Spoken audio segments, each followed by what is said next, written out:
북한 김정은은 최근 남한 전역을 점령하기 위한 군지휘소 훈련과 전술핵 타격 훈련을 실시했다고 밝혔습니다.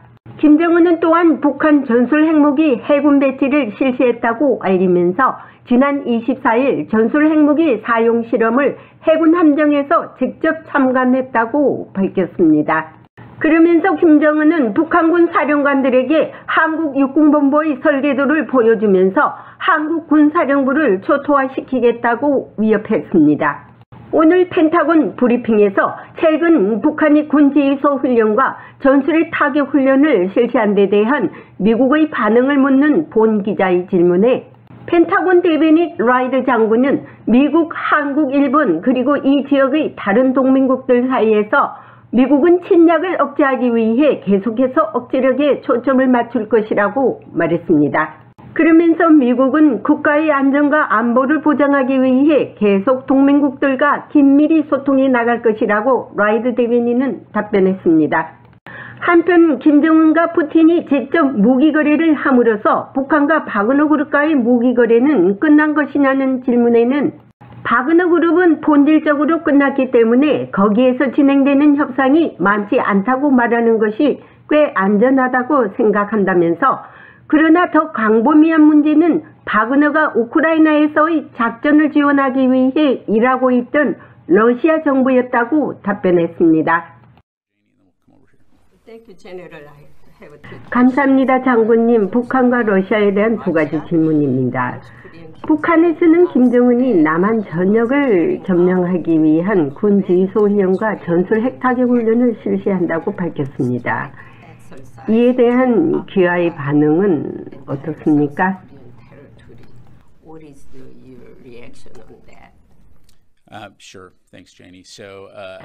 우리는 북한이 어떠한 도발적인 언사나 행동도 자제할 것을 다시 한번 촉구합니다. 다시 말씀드리지만 지역 내 활동에서 우리의 초점은 평화와 안정, 안보를 보장하기 위해 한국 및 지역 내 동맹국들과 긴밀히 협력하는 것입니다.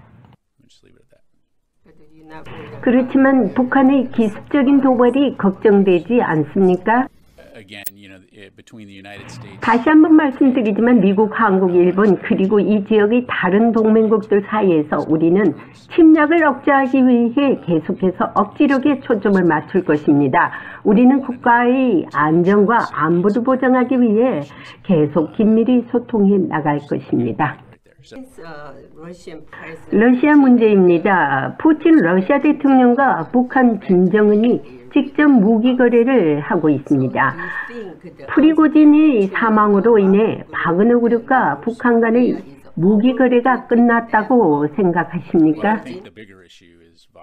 더 큰 문제는 바그너 그룹이라고 생각합니다. 바그너 그룹은 본질적으로 끝났기 때문에 거기에서 진행되는 협상이 많지 않다고 말하는 것이 꽤 안전하다고 생각해요. 여기서도 더 광범위한 문제는 바그너가 우크라이나에서 작전을 지원하기 위해 일하고 있던 러시아 정부입니다. 그리고 어느 시점에서 바그너 그룹은 러시아가 우크라이나에서 보유한 가장 효과적인 전투 부대였으며 전투 능력 측면에서 원격으로 중요한 모든 것으로 인해 본질적으로 전장에서 제거되었습니다.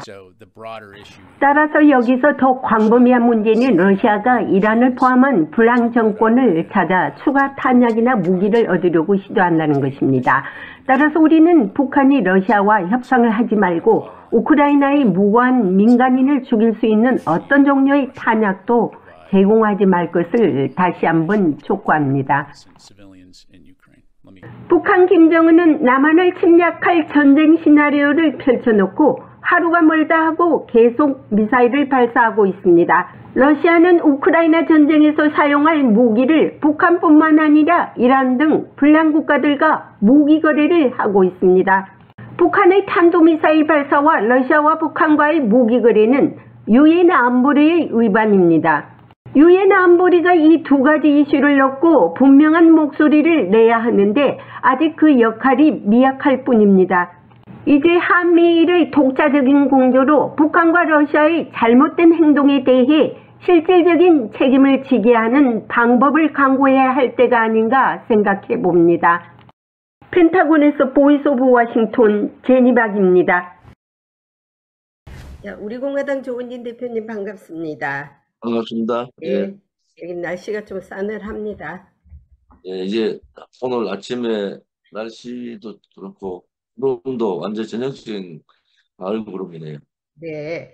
자, 오늘은요, 이제 여러 가지 이슈 중에서 지금 미국도 아주 많은 관심을 사고 있는 최근 김정은에게 핵 전술 핵 무기 시험을 했다고 하지요. 그래서 이제 뭐, 전쟁이 일어날 것 같은 그런 분위기예요. 그리고 전쟁 시나리오도 이미 발표가 됐더라고요.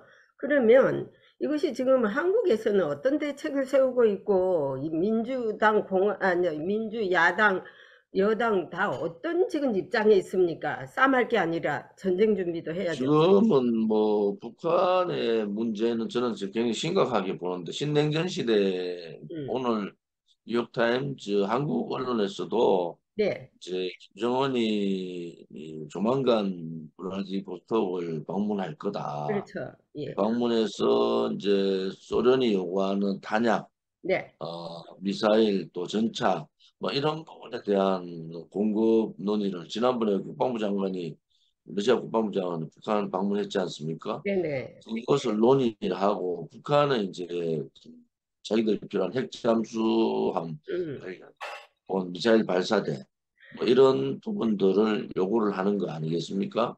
그래서 그렇게 되면은 미국이 또한 가만히 있지 않을 텐데 네, 이러한 상황이고 또 김정은이 그 방문 이후에 중국을 방문한다는 거거든요. 지금 네, 북한이 식량 문제 때문에 굉장히 위기를 겪고 있어서 네. 식량 문제 해결을 위해서 자기들의 무기,彈薬, 그런 부분을 제공하면서 식량을 받으려는 그런 게 오늘 뉴욕타임즈에 나왔던데요. 네. 그런 상황이 되면 미국이 가만히 있지 않을 거 아닙니까? 그죠? 미국은요, 이미 발표를 했습니다. 지난주에 이런 상황이 올 거라는 걸 발표를 하고요. 지금 대비도 하고 있고, 지금 G20, 회의가 지금 있지 않습니까? 자카르타에서 인도네시아.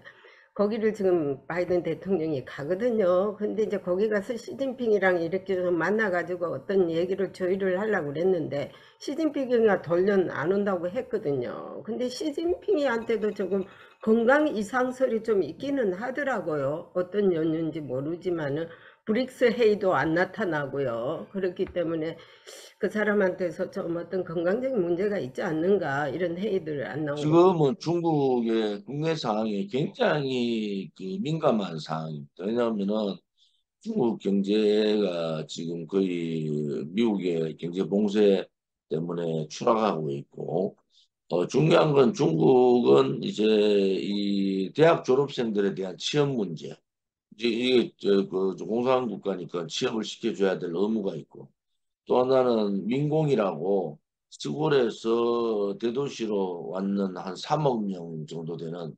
민공에 대한 일자리 문제. 이게 해결되지 않으면은 거의 지방에서 지금도 지방에서 폭동들이 막 계속 일어나고 있거든요. 그런 네. 상황에서 아마 시진핑이 자리를 뜨기가 좀 힘들 거다.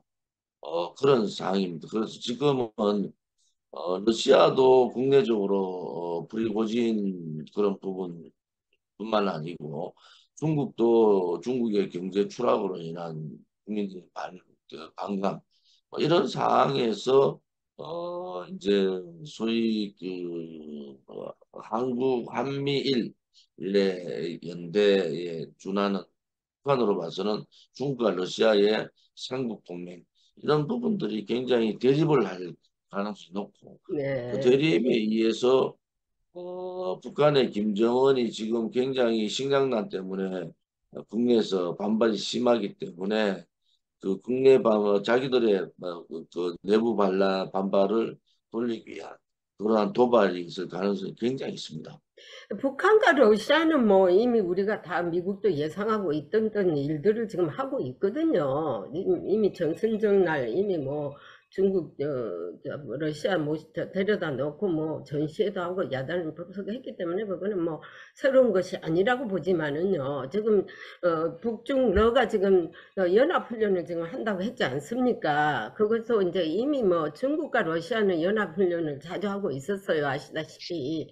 근데 이제 북한과 러시아가 또 해상훈련을 한다고 하니까 이것이 지금 그 중국이 그 대만을 침공하기 이전에 이미 한반도에 작은아마 어떤 국지전을 일으켜라는 암시가 아닌가 이런 것도 지금 전문가들은 예상을 하고 있거든요. 그래야만이 미군의 집중이 저기 중국을 타겟하고 보지 않거든요. 그런 의미에서는 분명히 있을 수 있는 일이라고 볼 수 있습니다. 근데 한국을 어찌하여 그 야당은 김정은이 단속은 안 하고 맨날 저렇게 나와서 탄핵하고 농성하고 또 이재명이는 어찌하여 그 단식 농성을 한다는데 얼굴이 더 좋더라고요. 단식 농성한 사람이 어찌하여 그 우리는 하루만 굶어도 그냥 배에 힘이 없어갖고 말도 못하고 뭐 얼굴이 피죽이 돼가 있는데 얼굴이 더 훤하고 그냥 기세 당당해가지고 보니까 보약 먹어가면서 그냥 일반 음식은 먹지 마라 보약만 먹어라 했는지 보약 먹고 부지런히 떠들더라고요. 이런 광경이 지금 한국에서 어떻게 지금 일어나고 있는 이게 아주 볼 수 없는 그런 광경인데 어찌 생각하십니까? 제가 14일 단식을 해봤잖아요. 네, 정말 힘들거든요. 네네. 저희들은 이제 동조 단식이라 해가지고 한 30명이 박근혜 대통령 그 구속 연장 반대, 또 태블릿 PC 진실 국정조사 요구 이래가지고 단식을 했는데 14일 동안 14kg 빠지더라고요. 아, 저는 물만 먹었거든요. 지금 이재명의 그런 상황 다른 왜냐하면요 가장 힘든 게 일주일이에요. 일주일 동안 정말 힘이 들고 그다음에 살이 곧쭉 빠지는데 이재명 얼굴 보니 별로 안 빠지더라고. 그래서 내가 아니 뭐 단식도 셀프 단식을 하고 있구나 뭐 이런 생각을 갖고 있습니다. 근데 뭐 단식을 한 단, 김주희가 북한 김정은하고 이제 뭐 해군사령부하고 가는데 야 자기 딸 10살밖에 안 돼 자기 딸을 저렇게 데려다니는 거 보면 좀 정신이 좀 이상한 그런 사실이에요, 그죠? 거기는 원래 좀 애브노멀한 동네 아닙니까? 비상식적이고 비정상적인 게 북한 아닙니까? 그 딸내미 그것도 이쁘지도 않은 딸내미 동글동글하게 생겨가지고 무슨 찐빵같이 생겨가지고 둘이 똑같구만 김정은이하고 뭐 하여튼 그런 사태들 지금 해가지고 한반도의 문제는 아무튼 김정은이 착각을 해서 혹은 중국이나 러시아로 봐서는 지금 굉장히 압박을 받고 있는 상황에서 김정은한테 또 도발을 요구할 수도 있을 것 같아요. 그래서 당연하죠. 예. 김정은이 어떤 생각을 가지는지 우리 정보 쪽이나 그다음에 국방 쪽에서 철저한 대비를 해야 된다 이렇게 봅니다. 근데 뭐 이재명이 또 이 얘기가 나. 이재명이가 단식한 이유가 없어요. 이유가 분명해야 되는데 뭐 걸어놓은 플랜카드 보면 자유민주주의를 뭐 볼바로 하자. 아니 자유민주주의를 망치고 버린 게 누굽니까? 문재인 정권 때 자기들이 공산주의로 가고 있지 않았습니까? 그래서 태극기 부대가 나왔고 태극기가 그거 못 막았으면요. 지금 우리가 공산화 될 수도 있지 않았습니까? 그런데 어떻게 그냥 말도 안 되는 자유민주주의를 바로 세우기 위해서 웃기고 있네. 그 누가 또 소가 웃지 않고 개가 웃겠네. 지금 소를 너무 팔아가지고요. 우리 공화당이 창당 이제 6년이 지나고 7년째 돼갖고 수정 과정은 이미 7년이 넘었잖아요. 근데 윤석열 정부도 자기가 뭐 하늘에 뚱 떨어져서 대통령이 됐다 이런 생각하는 것 같아요. 그렇지, 그렇지. 왜냐하면 그동안에 우리 공화당을 중심으로 한 자유우파 국민들의 저항이 있었잖아요. 그렇죠. 이러한 저항에 대한 고마움을 잘 모르고 있다. 편으로 그래 봤을 때는 윤석열 정권도 찬성하고 많은 여러 사람들의 조언을 듣고 이제 총선이 7개월 남았는데 그런 부분에 있어서는 굉장히 저는 심각하다고 보고 있어요. 그, 그, 자기가 잘해서 정권을 잡고 자기가 지금 정권을 뭐 그렇게 운영을 하고 있지만은 그 그동안에 투쟁하고 문재인 정권하고 싸웠던 그러한 세력들에 대한 고마움은 없고 오히려 그 탄핵 주동 세력들을 옆에 끼고 정권을 운영하고 있는 거 아닙니까? 그런 부분에 있어서는 윤석열 정부도 굉장히 심각한 비판을 받아야 된다. 저는 그래 보고 그래서 있습니다. 이제 우리가 이렇게 주말마다 이렇게 대담을 하는 것도 참 중요한 게 뭐냐면요. 제가 미국 사람, 미국 시민권자고 미국에 있지만요. 저의 고국이란 나라가 잘 되기를 바라는 거 아닙니까? 양쪽에. 그러면 제가 볼 때 한국이 아직 멀었다는 걸 우리 국민들이 너무 깨달아야 됩니다. 윤미향 같은 그런 인간이 왜 국회의원이 돼가지고 국민 혈세를 저렇게 낭비를 해도 국민이 가만히 있는 거 보니까 우리 국민이 지금 더 깨달아야 돼요. 지금 그 윤미향이 조청년 그 행사, 이게 그 반도체 지진에 대한 그러한 조청년 행사에 갔지 않습니까? 네. 근데 조청년이라는 게 뭡니까? 친북 단체고 또 지금까지 대한민국을 그렇게 비판하는 단체 아니겠습니까? 근데 그런 행사에 대한민국 국회의원이 그것도 외교부 주일 한국대사관의 도움을 받아서 했다. 주일 한국대사관도 정신 나갔고 거기에 참석했는 윤미향은 더 정신 나간 사람이죠. 그래서 우리 공화당에서는 윤미향을 빨리 제명을 시켜라. 이게 뭐 대한민국 국민을 대표하는 국회의원으로 자격이 없다. 이렇게 성명서를 발표했죠. 그러면 한국에는 어째서 정신 나간 사람이 그리 많는데 온전한 정신 가진 사람들을 뽑아야지. 에브노말, 언스테빌리시한 인간들을 뽑아가지고 나라가 이 지경이 우리 돼. 공화당이 정신 바짝 차려야 된다는 반증이기도 하죠. 그렇죠. 그런데 이제 또 문제가 또 하나 있는 게요. 중국이 제가 볼 때 제가 한 7년 전, 8년 전에 제가 저기 한국을 갔는데 제주도에 가니까요. 그 새로 생긴 아파트들이 전부 중국 이름으로 되어 있어가지고 제가 잘못 왔나 그랬어요. 여기가 중국에 왔나 이런 생각이 나더라고요. 그러면 제주도가 한국 영토인데 어쩌면 그 반 이상을 중국에 팔은 것 같은 기분이 나요. 중국의 요코들이 뭐 엄청 나와가지고 돈을 좀 번다 합시다. 그러면 요코들 200만을 갖다가 앞으로 한다는데 그 요코들이 와가지고 중국화 시키고 있는 거예요. 안 그래도 지금 화교들이 한국에서 데모할 때 그 화교들이 거의 다 그 촛불 데모도 하고 그런 화교들이에요. 앞으로 선거도요. 화교는요. 선거권을 주지 말아야 해요. 화교들이 거의 지금 뭐 그런 방향으로 예. 이제 한국 정부가 이제 그런 방향으로 지금 많이 준비를 하고 있습니다. 예.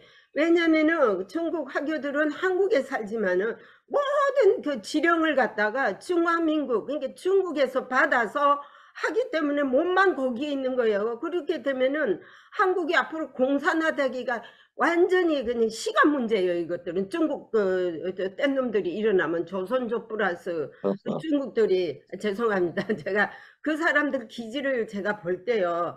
절대 그 사람들은 온전한 우리 우익 편이 아닙니다. 그렇기 때문에 중국의 그 근성을 볼 때 상당히 위험하다. 그런 것을 지금 느끼고 있고, 교포들도 한국 텔레비 안 보고 한국 거 그냥 뉴스 안 보는 게 최고로 마음 편하다고 지금 하거든요. 너무 돌아가는 그런데 제가 한 꽁트를. 가지 궁금한 거는 트럼프가 지금 기소됐고 기이한 행동들을 많이 하잖아요. 네. 그런데 아무튼 공화당 지지자들이 한 59%가 다시 트럼프를 지지한다 이런 여론조사가 나왔던데 공화당의 지금 분위기는 트럼프가 다시 대통령 후보가 되는 분위기인가요? 지금 1, 2, 3이 나왔지만 제가 이제 그 이야기는 좀 하고 싶지 않는데요. 왜냐하면 미국 정치 이야기는 아직까지 미국 편도 아니기 때문에. 자, 그러나 공화당과 민주당은 결국은 우리 바이든 대통령 대 저쪽 트럼프가 1, 2, 3등이에요. 트럼프가 공화당에서 1등, 그 다음에 샌테스가 2등, 그 다음에 헬리가 3등이거든요. 그거 볼 때면 뭐 1대1로 나올 것이다 하는데 헬리가 또 무슨 말을 했느냐면은 나이 먹은 고령자는 이제 좀 자중하고 나오지 마라. 정신적으로도 오락가락하지 않느냐. 뭐 너무 심한 말까지 했어요. 정신적으로 스테빌리시 않는 상태에서 국가 일을 할 수 있지. 뭐 이런 식으로 이 얘기를 했기 때문에 둘이 다 기분은 나쁘지만 양쪽에 민주공화당 그러나 초이스가 없다는 거 아닙니까? 뭐 어떻게 뾰족한 그 대타가 탁 나서야 되는데 전부 주춤주춤하고 눈치만 보고 있거든요. 양쪽에다. 물론 이제 가서 이제 막판에 가서 어떻게 상당히 이제 뒤집어질 그런 상상도 보이고 있습니다. 왜냐하면 이제 삐쭉삐쭉 하다가 아 이거 아니다 싶으면 돌격할 수도 있거든요. 그것도 맞는 소리니까 이제는 저기 뭐 선거가 이제 유례가 시작됐다고 봐도 됩니다. 왜냐면은 지금으로 봐서는 바이든하고 트럼프가 다시 재격돌할 수밖에 없는 그런 그렇죠. 상황이죠, 현재로서는. 그런 상황이고 오늘 그 저기 갤럽을 보면은 46대 46으로 똑같이 나왔어요. 지지율이. 예, 지지율이.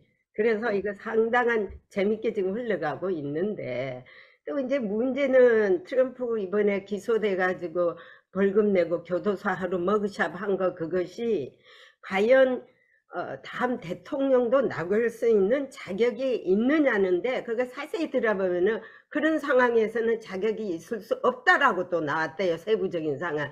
그거 가지고 또 격돌이 좀 일어날 수도 있는데 아주 이게 이제 이번 말쯤 되면은 상당한 윤곽이 나올 거예요. 그렇지만 양쪽에 보이지 않게 이제 그렇게 되면 이제 트럼프가 누구한테 기부합은 해야 되기는 해야 되는 건 사실이에요. 왜냐면은 미국 국민들이 전체가 지금 기존 세력들한테는 완전히 그냥 피곤해하고 쓰기엔 한국도 마찬가지 아닌가. 제발 똑같은 인물들 좀 이제 좀 안 내보였으면 좋겠어요. 왜냐면은 그 저기 뭐 국민의당에도 그 나경원이 왜 또 나옵니까?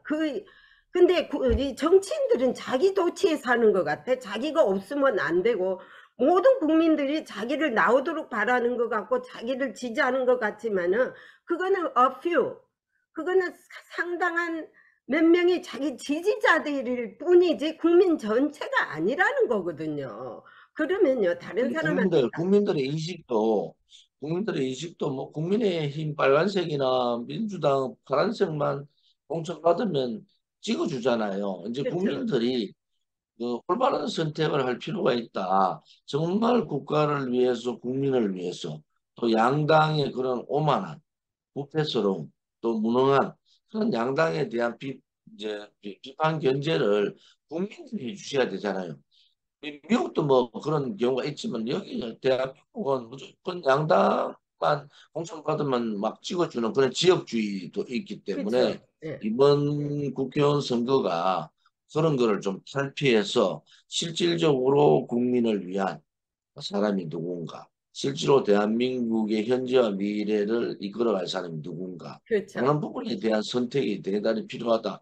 그래서 이제 우리는 이제 태극기 혁명이 사회혁명이나 정치혁명을 정치혁명 개정성화해야 된다. 그 정치혁명이 우리 공화당 같은 사람들이 한 10명이 국회를 들어가면은 국회를 주도하고 국회 개혁을 이끌고 갈 거 아닙니까? 그러면 국민들이 바랐던 그러한 진부한 국회가 아닌 개혁적인 국회, 또 미래를 생각하는 그런 국회로 만들어 갈 거다. 그래서 국회 개혁, 정당 개혁, 정치 개혁을 이루어야지 대한민국 선진국으로 갈 수 있다.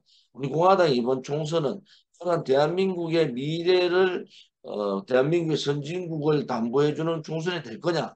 그렇지 않으면 또 당당의 무능부패한 양당 체제로 갈 거냐 하는 거에 대한 실험장이기도 하다. 저는 그렇게 보고 있습니다. 그게요, 빨간색과 지금 파란색이 대결이 아니라 빨간색, 파란색 섞어 넣는 주황색도 나와야 되고, 핑크색도 나와야 되고, 여러 가지 당을 하는데, 어찌하여, 저 민주당의 전위부대인 정의당은 아주 잘 살아있는데, 국민의당을 전이해줄 수 있는 당이 없잖아요. 이 바보같이. 그런 당을 갖다가 지지를 해서 열 만들어줘야죠. 아니 그러니까 우리 공화당 10사람이 아니더라도 조은진 대표 혼자라도 당당하게 우리 조은진 대표님 혼자서 지금 10명 몫을 담당하고 있지 않습니까? 뭐 10사람 몸만 하고 있습니까? 그러면은 그걸 좀 감안해 가지고 누차 이제 앞으로 3년 남은 거 알뜰하게 잘하려면은요 그 사람들이 상당히 신중히 생각하셔야 합니다. 이거는 내가 누차 말했지만은요 핑크색도 좀 집어넣고 여러 가지 색깔이 모여 가지고 완만하게 해야지 뭐 적과 흑 딱 이렇게 갈라놓으면 안 된다는 거예요. 그리고 이제 국민을 아시다시피 국민이 싸움할 사람이 누가 있어요? 싸움할 사람이 하나도 없지 않습니까? 싸움하면 다 도망가는 사람들만 남았다 보니까. 그러면은요, 도망가는 여차하면은 건 괜찮은데 어떤 죄 없는 대통령에 대한 그러한 배신행위, 배신행위가 보수 괴멸을 이끌어왔고 지금 말하는 아류 보수들, 정통성이나 혹은 그 정의감이 떨어지는 아류 보수들이 정권을 잡고 있기 때문에 문제인 거 아니겠습니까? 근데 윤석열 대통령도 그런 범죄에서는 벗어날 수가 없다. 그러니까 자기들하고 같은 생각을 가지고 있는 탄핵 세력들을 내각으로 들어오고 그런 이번에 공천도 그렇게 갈 거예요. 그런 부분에 있어서는 안타깝다. 정의가 사라진 나라, 거짓이 판을 치는 나라, 불의가 권력을 쥐고 정의인 양 떠드는 나라. 이것은 그 나라의 미래가 걱정스러운 그러한 상황이다. 저는 그렇게 보고 있습니다. 그렇게 믿지만은 끌어 안아야 되는데, 이번에 이제 바이든 대통령이 또 베트남을 또 가요. 그 G20을 마치고 오면서 잠깐 들리는데, 하루 가서 이 연례 없는 양자의 수준을 동맹관계를 맺어놓겠다는 거 아닙니까? 어느 수준까지 맺어놓을지 저는 모르겠지만은, 그런데 베트남하고는 진짜 사이공 전쟁 침략을 당했을 때 원수지간 아닙니까? 근데 베트남 이를 사용할 지금 목적이 있어요. 중국을 견제하고 북한을 견제하고. 베트남 가면 중국 대사관, 북한 대사관 다 있습니다. 한국의 적군 대사관은 거기 다 있어요. 그러면은 베트남을 잘 거실러 놓으면은 우리 편이 될 거 아닙니까? 예를 들어서. 안 그래, 우리 편이 아니더라도 중립은 돼가지고 많은 소스도 얻을 거 아닙니까? 그런 차원에서 전 가거든요, 베트남을. 자, 그러면 지금 제가 안타까운 게 윤석열 정부가 혼자 지금 해내려고 하고 있어요. 싸움도 하지 못한 당들이. 그러면요, 적당히 봐서 과연 우리 공화당이니 이제 이런 당들을 볼 때, 어쨌든 이 사람들은 아군이다. 우파다. 태극기 있는 것이지. 그러면 민주당은 그 전에 태극기 안 달았지 않습니까? 태극기를 부인하는 당 아닙니까? 요즘에 와서 태극기 달아가지고. 요즘은 태극기 달고 단식하고 있던데. 예. 그러니까는, 그래서 그런 위선적인 사람들보다 확실하게 옳은 말 하고 정정당당한 당들을, 지금 백악관 앞에서도 위장 지금 데모 많이 해요. 태극기 부대가 가보면은 진짜 태극기 아닙니다. 사람 모으려고 지금. 그래가지고 이게 아주 지금 우습게 되어 있어요. 그렇게 태극기 부대 욕하던 인간들이 자기들이 아쉬우니까 지금 태극기를 가장해서 그렇게 이제 이재명이 편드는, 지금 사람 모아가지고 이재명 편 속아가지고 간 사람 다 돌아왔대요 또. 그래서 이제 제가 이제 왜 열을 내게 말하느냐면요, 한국이 지금 뭐가 필요한지, 누가 아군인지 누가 적군인지 이걸 빨리빨리 가려가지고 눈치껏. 윤석열 대통령이 사실은 여러 가지 이제 국정 운영을 물론 처음 해보고 정치에 처음 들어왔지만은 제가 보기에는 너무 못한다. 좀 이제 국민의 마음을 잘 못 읽고 있다. 그거는 제가 국민의힘이나 윤석열 용산 대통령실 인적 사람들 너무 잘 알잖아요. 그 사람들은 말로 떠드는 사람이에요. 진짜로 현장 바닥에 뛰어다니면서 국민들이 뭔가 이렇게 해보지 않은 사람들이라고. 지금 뭐 한덕수 국무총리나 김대기 예, 비서실장이나 맞습니다. 국민의 가슴속에 들어가지 못한 사람들이란 말이에요. 뭐 거기에 있는 수석들도 제가 너무 잘 알거든요. 그런 입장에서는 과연 윤석열 대통령이 국민들의 마음을 읽을 수 있을까? 누군가가 국민들의 이 애환, 국민들의 고통, 국민들이 지금 뭘 바라고 있는가, 이거를 정확하게 이렇게 말씀을 드려야 될 텐데, 그런 부분들이 너무 약하기 때문에 윤석열 대통령이 계속 엇박자를 하고 있다. 그런 부분에 있어서는 우리가 민표 정당인 우리 공화당, 또 국민들과 이 밀착되어 있는 서민을 대표하는 우리 공화당, 저는 자랑스럽다 이렇게 봅니다. 자, 이제 마지막으로 이 사람들이요, 이제 싸움할 때 유치한 사람한테는 더 더럽고 치사하고 유치한 사람이 붙어야 이깁니다. 오케이? 이 깡패하고 싸움하는데요, 학자가 붙으면요 마주 죽어요. 깡패하고 싸울 때는 깡패보다 더 센 사람이 붙어야 되거든요. 자, 우리 공화당 유치하지는 않죠. 자, 대신에 우리 공화당은 당당하지, 당당. 예, 그러니까는 이제 아니 그런 원리로 볼 때 예를 들어서 조은진 대표님이 뭐 박근혜 대통령 탄핵하는데 자기 정치하려고 그거 한다. So what? 정치가가 자기 정치에 욕심 없는 사람 있으면 나와봐라 그래요. 정치가는요 어떤 일을 해도 자기 정치입니다. 왜? 시장에 가서 오뎅 하나 먹는 것도 자기 정치예요. 서민들을 보이기 위해서 인기를 끌기 위해서 표를 이 얻기 부분은 위해서 좀 다른 거는 제가 이제 국회의원으로 지역구에 갈 때는 그렇게 하지만은 이번에 이 문제는 대한민국의 가치를 세우는 거잖아요. 그렇죠. 대통령에 대한 탄핵은 이거 거짓이냐, 거짓. 불이단 말이에요. 여기에 대한 저항은 조은진 개인의 정치가 아니고 이것은 정의를 세우는 그러한 그 혁명이죠. 저는 그렇게 보기 때문에 뭐 이 주변에서 뭐 자기 정치는 어떻고 저떻고 뭐 네. 이런 얘기 하는데도 별로 관심도 없어요 저는. 아니 저는 그랬어요. 그런 말을 할 때 써와 그래서 어쩌자는 거냐. 다들 그러고 정치가가 정치의 야욕이 있는 건 당연한 거고. 그러나 제가 볼 때 조은진 대표님은 자기가 100에서 80을 양보하고 20만 있다 하더라도 80을 양보했지 않느냐. 그러면 당신네들은 양보한 게 있어? 없잖아요. 다 도망간 사람들. 80이 아니고 100을 다 양보했죠. 제가 다 내려놨었는데 아니 예를 오늘 들어서 그렇다 치자. 그럼 퍼센테이지로 봐도 제가 볼 때 그거는 용서. 미국에서도 이런저런 얘기가 많은가 봅니다. 그죠? 미국에서도 하면 나는 그냥 바로 쏴버려요. 왜냐면은 아, 말도 안 되는 소리 하지 말고 사람들이요 다 그게요. 아직까 그 뭐지 그게 자기들이 신념이 없는 사람들이 그런 얘기를 합니다. 이제 저는 이제 어떠한 확신이 있나 그러면은 우리 국민들이 언젠가는 대한민국을 위해서 올바른 판단을 하실 거다. 왜냐하면은 대한민국을 위해서 국민의힘이나 더불어민주당이 하는 새로운 깨끗한 또 서민들을 대변할 수 있는 그러한 정당의 태동 이미 우리 공화당 태동이 되어 있잖아요. 그렇죠. 그리고 우리가 7년 동안 부패 연루되지 않았죠. 그다음에 당당했죠. 그다음에 말로 하는 게 용기 있게 행동했죠. 이러한 부분에 대한 평가가 있을 거다. 저는 그런 확신을 가지고 있습니다. Alright. 그래서 감사합니다. 진실은 분명히 저 다 이길 수 있는 힘과 능력을 가지고 있습니다. 제가 그러니까 제가요 어지간하면은 이렇게 시간 안 냅니다. 저도 그놈의 저기 그러니까 정의 때문에 신념 때문에 항상 생각이 같은 사람과의 대화를 하는 거. 전희박 기자가 정의감이 있고 똑부러지죠. 예. 생각이 같은 감사합니다. 사람하고를 얘기하는 것이지 생각이 조금이라도 틀리면은 저는 그 네, 대화할 수가 없는 입장이 되어 있습니다. 예, 오늘 반갑습니다. 여기까지 이야기하고요. 다음에 또 뵙겠습니다. 항상 반갑습니다. 건강하십시오. 예, 건강하십시오. 감사합니다.